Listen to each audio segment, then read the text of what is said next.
So, if you set a goal or a resolution in the last year or so, stand up. Gotta stand. Okay. This is about the same representation of companies that offer wellness programs to their employees. So, nice. Now, remain standing if you've maintained that resolution.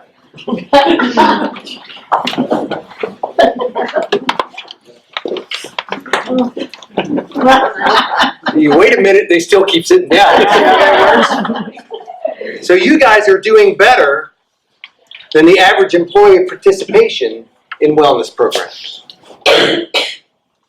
Remain standing if you have achieved all of the goals that you set.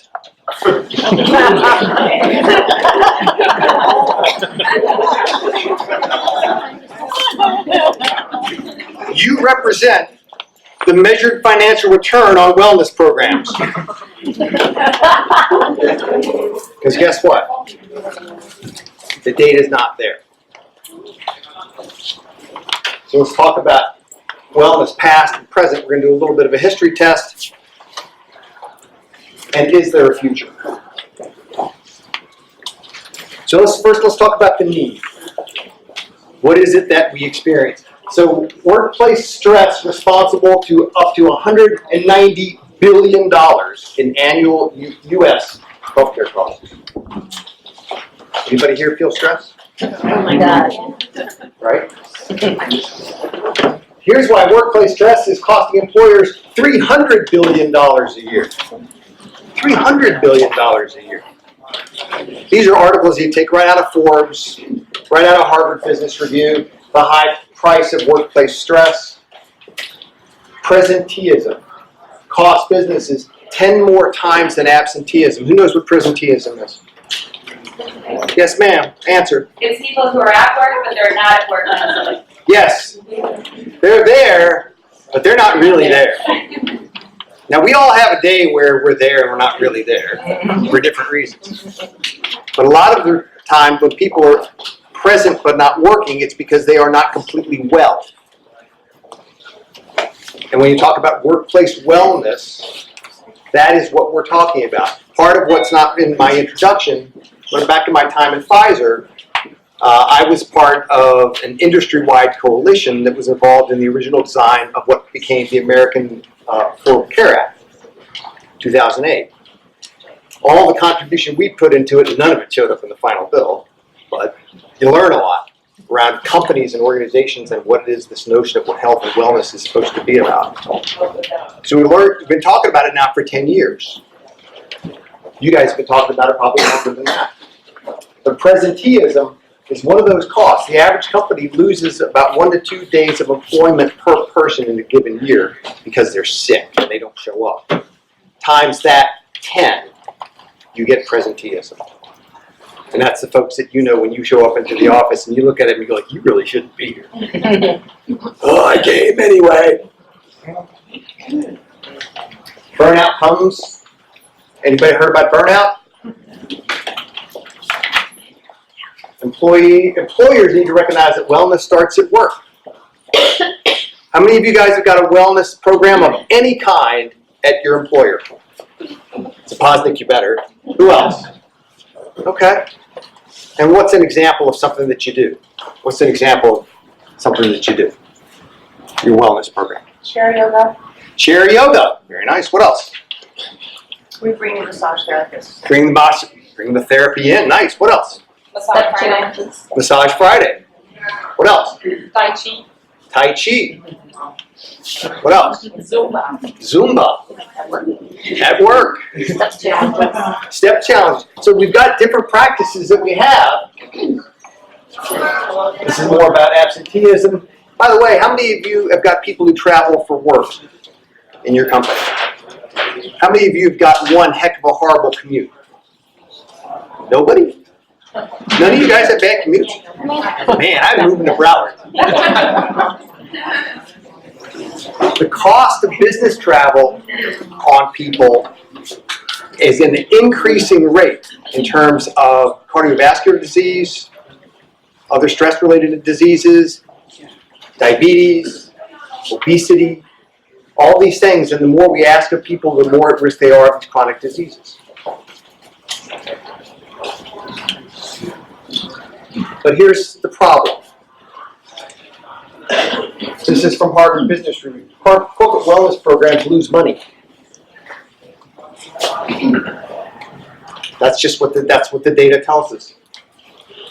Recent policy, the Republicans' wellness bill is going to give employers power to make choices around what they're going to offer people based on genetic data. Oh boy. Corporate wellness programs make us unwell. What's the hard return on employee wellness programs? Yes, ma'am. Just actually, I don't know if you want me to ask you questions in the middle, but I'm curious how they measure it. Like, what loses money? Like, how do they measure lost money? That is a great question. And that is part of the biggest challenge of the whole thing. Is that when you look at like Rand Institute studies, so what they've done is they look at the cost of bringing a program into the organization, total cost of delivery, and total cost of productivity time for the people to participate in the program. And then you look at a hard return generally over 5 years. Or less decrease in absences? Or increase in productivity, whatever the core measures are that they pick. Productivity is a real tough one to get. Mostly what you get is cost of disease. So really what you're getting at is the cost to your employer-sponsored health plan. That's the biggest thing that when they say, well, what's the return? They say, well, how much less am I having to spend, especially if I'm self-insured? How many big employers, how many people work for a company that's got more than 1,000 people? Okay. Oh, they got smaller companies? Okay, so you got a mix. So you've got some self-insured folks here, you've got some folks who are not. But basically that's one of the ways you look at it. What's my total reduction of health insurance spend? So it's the health insurance you're looking at, not necessarily increasing revenue. No, because it is. You really can't tie, which is really interesting because I've had conversations. My wife and I were meeting with the head of HR for a very large U.S. insurance company. And we were talking about performance and wellness, including the topic of mindfulness, which you'll hear more about later today. And the conversation was, what's the return on mindfulness? And I said, well, I don't know. Because you've come into this room and you don't know? I said, well, do you do diversity training? She said, yeah. I said, what's your return? I don't know. I wasn't very popular after that point. So we didn't get the business after that. So don't do that. Yes, ma'am. I mean, wouldn't you think that wellness would just be a cost of doing business? Hold that thought. In order to make money, you have to spend money. Hold that thought. That's a great question. We're going to come back to it. Yes. Okay, so 2 comments. One, I think that although it's not measurable, employee loyalty increases with those, and the cost of turnover is huge. And then the other part is some of these things, if you're not self-insured, it's almost impossible to measure the medical, it's like not trackable. You're exactly right. And those are valid, fair, and good points. And by the time we get done, we're going to talk about, well, what is practical and real for us here in Broward County or wherever it is that you do your job. Yes, ma'am. I was just wondering, I hadn't looked at this in a long time, but years ago I had been doing research on like ROI for wellness programs, and the research was saying for every dollar that you spend on preventative care, you get back $3 in productivity. Is that old data now, or? There's a RAND study. It's probably the one that you saw if you looked about 3 years ago. And so I get ahead of the presentation, but the punchline is investment in disease management makes a couple of bucks per dollar. Investment in everything else that's not disease management does not make money. That's the bottom line. However, we come back to this point here around being an attractive employer, around what makes people want to stay. And when you think about engagement, all you guys, if you're in HR, we know about engagement, right?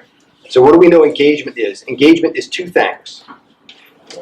My willingness to contribute discretionary effort, in other words, I'm going to give you more than I otherwise would, and 2, my intent to stay. We talk about how we are influencing engagement. Those are my two measures. That's what we did at Pfizer, it's what we did at Aetna. Companies I worked with today, it's the same thing you look at. So workplace wellness programs could be putting your health data at risk. Oh joy, let's collect more data. The common cure for the corporate wellness program, the answer in that article in Harvard Business Review is stop doing it. But here's the thing. It is evolving, it is changing. Some of the presentations you're going to get later on today are great evidence of that. We talk about mindfulness, you talk about financial wellness. We're expanding this notion of it in powerful ways. Goldman Sachs has put a program into place. It's a mindfulness program. And if you think about the typical Goldman Sachs folks, that's not what I'm thinking, that they're sitting back and going home. And turns out they're not. But they've got wellness programs that they are finding is giving them a competitive edge. Johnson & Johnson, and right not far from here in Florida, the Human Performance Institute has got a program for CEOs. That price tag, when this Bloomberg article came out, I said it was $100,000. They now charge $120,000.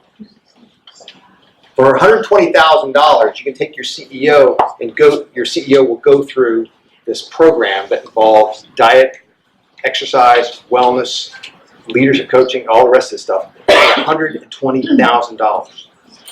So companies will pay and will invest.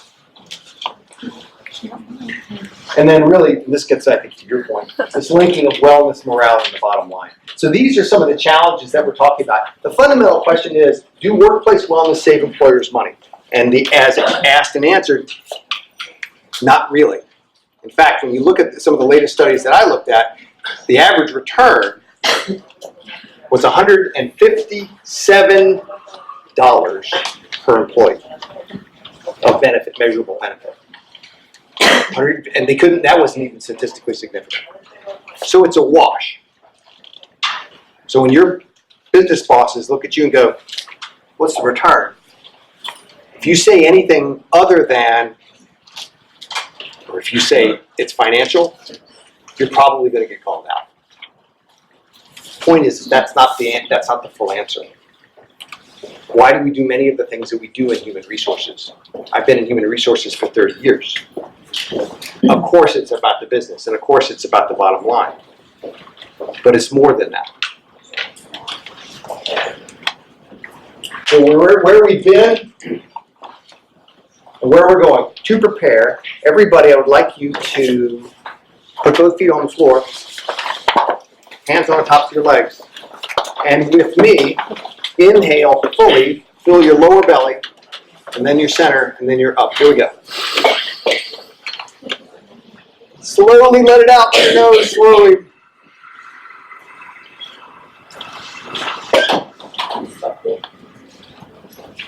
One more time, here we go. Slowly exhale, slowly through the nose, slowly through the nose, slowly through the nose, slowly through the nose. Because if you're going to talk about wellness programs back at your employer and how to get your business interested in them, you better take a breath. And that's one of the things that we do. Why did you come here today? I need 3 answers. Anybody? Why'd you come here today? Why here? To learn? Learn what? New ideas. New ideas. What else?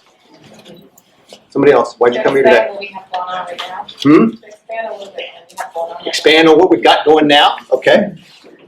Somebody else. Why are you here? Sweet credits.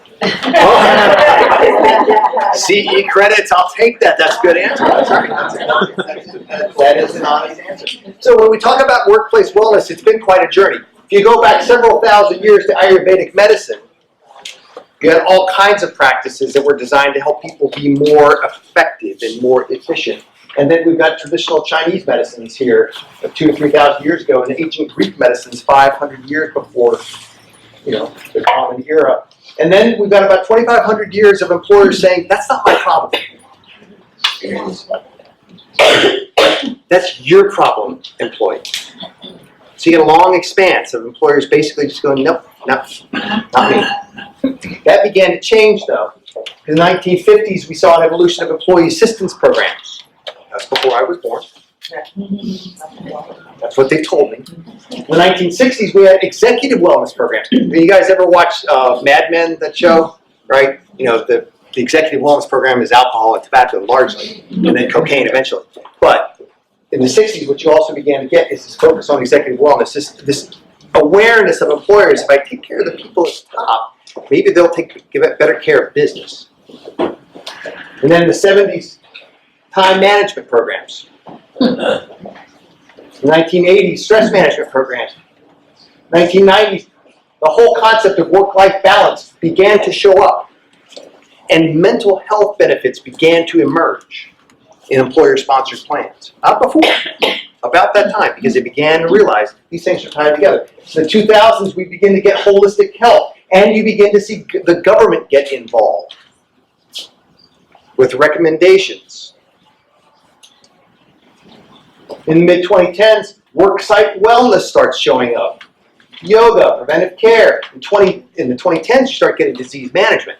And that's when things start getting really interesting. So for example, are you going to submit to the metabolic testing so that you can get the discount on your premium? Interesting question. And then now you've got things like mindfulness and financial wellness. So it continues to evolve. What it is, back when the company took control of it again, insurance companies began to have more hand in it. And then, it's back to you, the employee. So it continues to evolve. In the balance of wellness, there's $300 billion spent annually just in the United States. Wellness as an industry is a $6 billion industry. So my friends and I who are around the table all want you to hire us to help your employees be more well. And when I was in HR for all those years, I had you guys, the equivalent, knocking on the door saying, can we come in and do that? It's a big business. It's a real business. Here's the thing. This is what's measured. How much we spend and what it costs. But what we don't measure very well, or the impact on employees, on leaders, and teams. That we don't do. What does it cost you to have an unwell workplace? I have no idea. But does it cost you? That you know. How much you may not. But when it comes down to suboptimal employees, research is pretty clear. These are all the different factors that drive burnout. When I say burnout, we define that as cynicism, reduced to personal efficacy, and emotional exhaustion. Do you know anybody who has any of these? Are you so? No.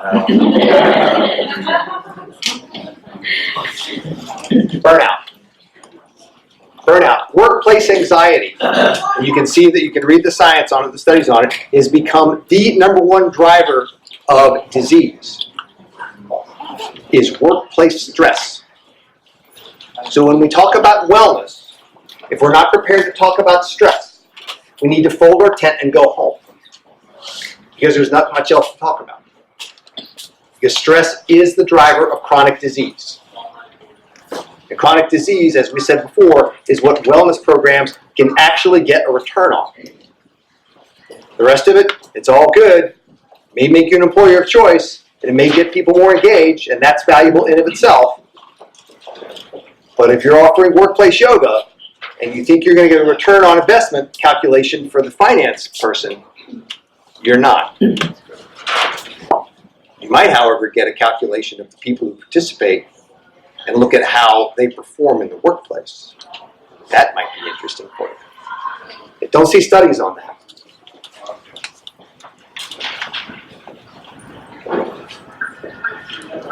Watch.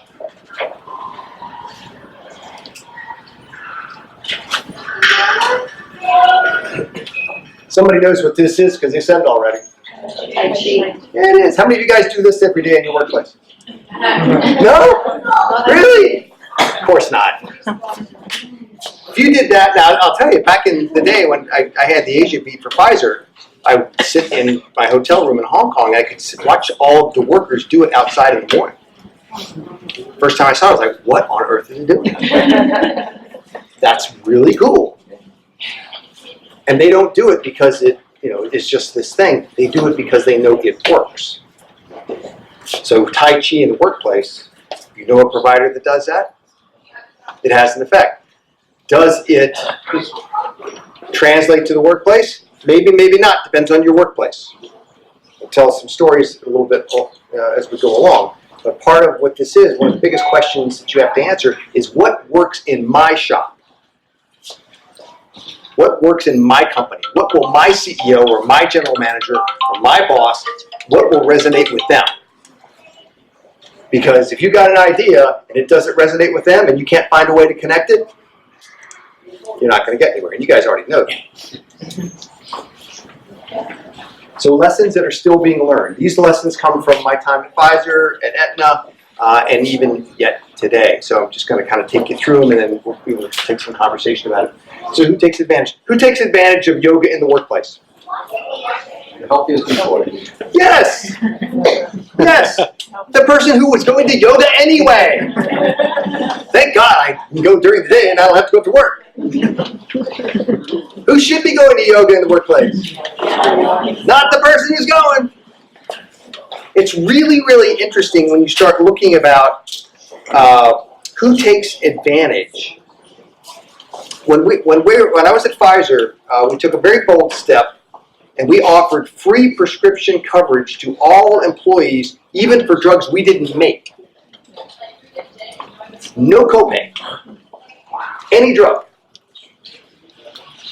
Now the gamble was, and this was the theory, is that if people didn't have to pay for it, they would take it. Guess what? They didn't take it. Any more than when they were paying for it. We were so amazed. We're like, this is because this made headlines. We did this in like 2004. Said, okay, we're going to offer all our employees complete coverage. We ran advertisements about this. Like, not even for Pfizer drug. And we're like, people will take their medicine if they don't have to pay for it. No, they won't. How does that make sense? So eventually we stopped. 3 years we did it.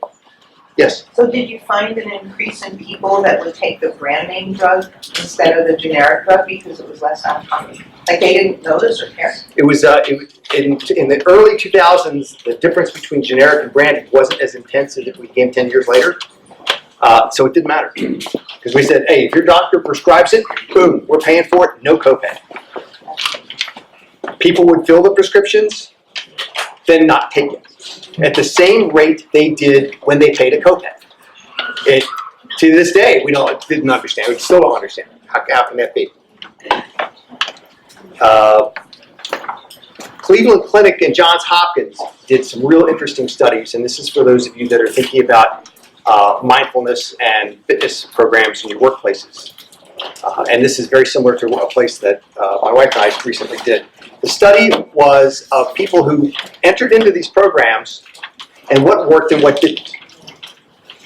When it came down to compliance, what they found is that people who had some kind of accountability for reporting that they participated were actually participating. Yeah, come on. Actually participated. And actually got benefit. But if they didn't have to, if there was no sense of accountability, they didn't do it. The paradox of free is that if I don't pay for it, it must not be worth anything. Yeah. Really fascinating. And still very true. If you have no skin in the game, the programs that you're bringing to your employers, they have no skin in the game, nothing's going to happen. How many of you guys have healthy food options in your cafeterias or somehow subsidize that? Couple? Okay. You know who's in that line, right? Yeah. Not the person that you know should be in the line. That person is not in the line. They're over there in the mac and cheese line. I don't know why, but they are. Actually, we do know why, but that's a very complicated conversation. So that's the paradox of free. penalty or discount? How many of you guys have got a program that if you participate, you get a discount on your insurance premium? Okay. How's that work for you? You participate. People participate. How many? Don't know? Okay. All right. It's not driving the results, I don't think. No, in fact, what employers find is that about less than half people even do the screening. Now, there's some really interesting questions about that, right? Because metabolic data, I'll do the screening, you're going to get my blood sugar, you're going to get all this other information about me, and then a coach is going to call me, and then they're going to talk to me, and they're going to want to talk to me once a week, and I don't want to do any of that. Right. So I'm not going to do it. Who does do it? Well, what we do know is that the people who are unhealthy who do it, that's where the money gets saved. When I said earlier, participation in those programs has a payback, those people pay it back. Because when they participate in the program, their adverse health events go down. Their metabolic results are better. Their body mass index, which is a horrible measure, but it's the one that they use, it gets better. So that's really the sweet spot. I have something else to add to Yes. that, because the Cosmic does do a lot of the wellness, knowing your numbers. And we've actually sent people to the hospital where they didn't know their blood pressure was so off the chart, where they could have been the next large claim. So those Yeah. type of things do happen. It does. It does. The question is how do you get people to participate? And that's when we talk about penalty or discount. There was a company several years ago, and I'm not going to say who they were, but you could have read about it. They said, well, we're going to have a penalty because if you don't, just like we, by the way, who discounts insurance for non-smokers? Anybody? Do you know? You may or may not. You know that's a thing though, right? I don't smoke, so I pay less for my insurance. Anybody think that's horribly unfair? No? Okay. I have metabolic characteristics of blood pressure or body mass or other measures that make me substantially higher cost to the health plan. Should they pay more for insurance? Don't answer. Because I don't want to moderate a fight. Because there are powerful arguments on both sides. Yep. The bottom line is that it's a powerful argument. But And if one's you- avoidable and one isn't. It could be genetic. Oh, here we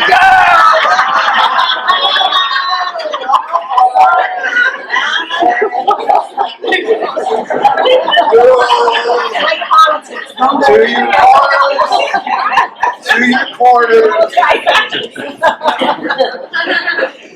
That's why it's so difficult to talk about. Because everything that someone will say is to one degree or another true. It's all true. Healthcare is one of those conversations where we insist on an or, but the conversation is an and. Same thing with your wellness programs. You know it's real when executives get sick. The last company that I worked for before retired from corporate life was Aetna. The CEO there, a fellow named Mark Bertolini, had a had a skiing accident that has affected him today. He's lost mobility in one of his arms, severely injured, is in intense pain all the time. Picked up the practice of mindfulness as a way to deal with his pain. And now, several years later, Aetna is one of the companies that is marquee, well known for having these kinds of practices for their employees because of the benefit. How did it happen? Because it happened to the CEO. One of my current clients, CEO of a nonprofit, looking to put breathing practices in place in the workplace. Why? Because she benefited from it. So to some degree, you know it's real when it's happening to somebody who is real. Yes, sir. I'm sorry, can I go back to the penalty discount for Yes, you bet. smoker versus non-smoker?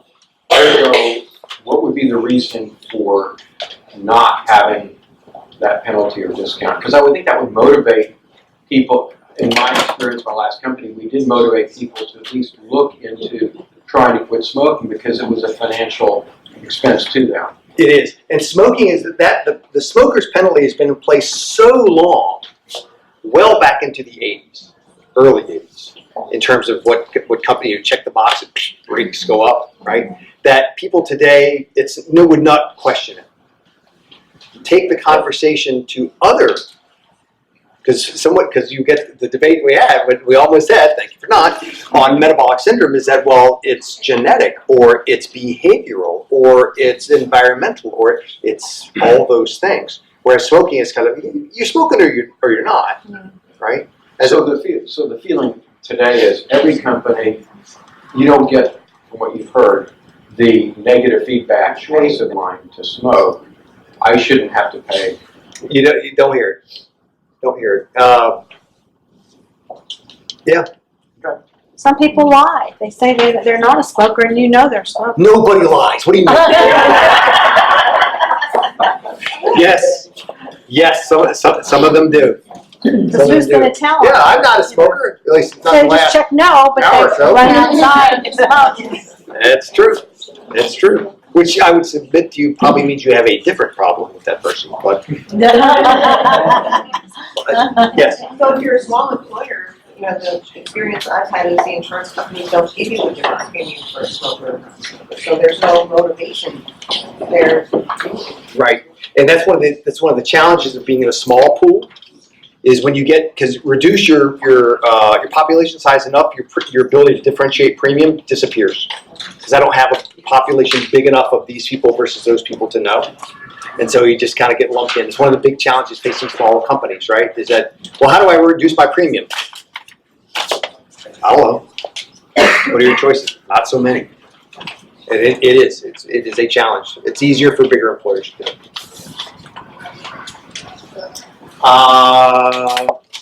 The unlikely rise of the Affordable Care Act.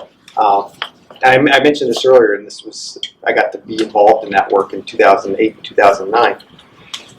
What was really interesting is the intent of the Affordable Care Act was to expand coverage and make it more affordable. Well, didn't do too bad on expanding coverage. Didn't do so good on making it affordable, at least not now. Right? So, for all of you, especially your smaller employers, and what was really interesting too is that companies thought, and Pfizer amongst them, were like, boy, if this happens, all the big employers are going to say, thank God, I'm out of the business of that, because we're going to just give them all to the pool. And all the big companies were watching each other. When the ACA passed, the first cycle went by, and everyone was like, how many people got in? How many big employers said, we're not going to offer it any more to employers or employees. We're going to let our employees choose from the pool. Didn't happen. Second year, this will be the year. This will be when it happened. Didn't happen. Third year, it's not going to happen. Why? Because employers looked at it and said, that's not competitive advantage. Which gets to that very interesting point when you talk about any of these benefits, any of these programs that you offer. Can you prove the return on investment? Probably not. Is it giving you competitive advantage to attract, retain, engage people? Probably. And that's where you wind up with the good cost of the benefit. And the likely demise of the Affordable Care Act. It was just last week or so, the current administration said, yeah, we're not going to pay those big premium deposits to the insurance companies anymore. I don't know what's going to happen with the ACA, except I'm pretty sure in the next year or so, it will essentially be dead. That's Pieces of it. You can't undo a lot. Oh yeah, you can't undo the pieces that are done by statute, but the funding mechanisms and the rest of it. And the other issue is that one of the fundamental intents of it, which was to reduce cost, never happened. So what does that mean for us in the employer space? It means it will continue to be uncharted territory. So we have to pay attention. We've got to listen to our friends at Zapoznik and others who are informing us about, well, which way is this going? Any of you guys read about this? Amazon, Berkshire Hathaway, and JP Morgan recently announced they're going to form their own insurance company. Did you guys see that for their employees? What is that going to be like? Disruptive.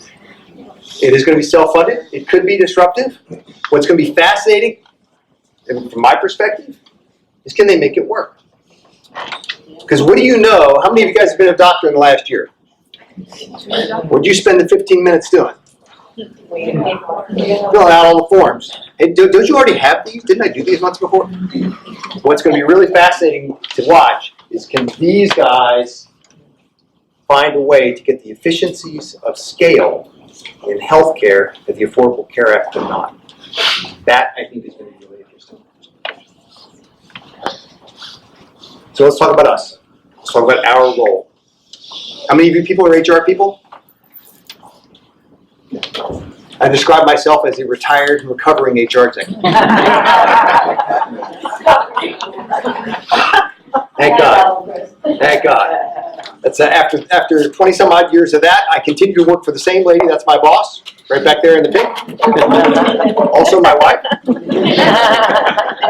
We said, you know what? Let's go down to Florida. Let's live where it's beautiful, and let's just do this for ourselves. And so that's what we do. She's a personal trainer, holistic nutrition consultant. We're both yoga teachers, oddly enough. And we try to put that together for wellness and performance. That's the end of my commercial for that. But this idea of where is it going? It gets to be a really interesting question. And for us as HR people, what is our job? I was having a conversation with one of the vendors. I won't tell you who. One of the vendors before the meeting, they said, you know what? You can't get in to see these people. They won't see you. Talking about you. Yeah, well, knowing loud. And I said, yeah, that was me for all those 27 years, whatever it was. People call and say, can we come and see it? No. Why? Because A, are you busy? Are you looking for something really new and different and controversial to bring to your workplace? Oh, come on. Where's your spirit of adventure? No, we're HR people. We're taking care of people. We're taking care of the business. We're trying to get stuff done. And something that is really new and different might be interesting, but I got to sell it. And that's, more time than I got, probably. So we talked about our roles. How many of you consider yourself to be an advocate of wellness in the workplace? Show of hands. Okay. What does that mean? What's that mean? I live it. I live it personally. Thank you. Beautiful. Somebody else. What does it mean? Educate. Educate. Share. Thank you. What else? What does it mean? Engage, How so? get all your employees to come and Yes. be a part of what you're doing. So live it, learn it, teach it, share it. That's what an advocate does. And if you're not an advocate, no judgment here. Because I wasn't for the longest time. It just wasn't. Wellness, and that's really interesting. Let's focus on the business. I was Chief Talent Officer at Pfizer Inc. for several years. But I was the MBA guy, not the PhD type. So it's like, it doesn't make sense, we're not going to do it. Which has been an interesting transition to come to realize that just because we can't measure it doesn't mean it's not real. And so learning about it, living it, sharing it, these are the ways that we can be an advocate. The design, anybody here design wellness programs? Do we have any of those guys in the house? Yeah? Two of you. Each of you, what do you do? Director of Wellness Programming. There she is. That is the design. What does that mean? That means that I basically take your employees and see kind of where you guys are at in your wellness program and then try to innovate and find different ways to do it. Okay, cool. Thank you. And you had your hand up. I'm Janetta. Thanks, later for everything. Okay, a little bit of everything. Nice. So we are advocates, we are designers, we are the implementers. Because if you're HR, that's one thing you are more than anything else, right? It's like, gotta get it in, gotta get it done. We are the measurers. If there's any measurement to be done. Here's one of the biggest risks in HR is that we do something because somebody wants it or we think it's a great idea, but we're not really gonna measure it because measurement takes time and effort and money. And then a year later, when the chief financial officer comes and says, what did we get? I don't have an answer. But that's why you hire a wellness company to do it for you. Well, there you go. Right? Cool, there she is. And you know what else we are, guys? And I was one of the biggest ones. We're the roadblock. When it comes down to wellness, we are the roadblock. And sometimes we're that for the right reasons, but we have to be thoughtful about what we're doing when it comes down to wellness in the workplace. I'd say, what are you doing today? But you've already answered that, and you are here. So now I'll just take the last 5 minutes and it's Q&A.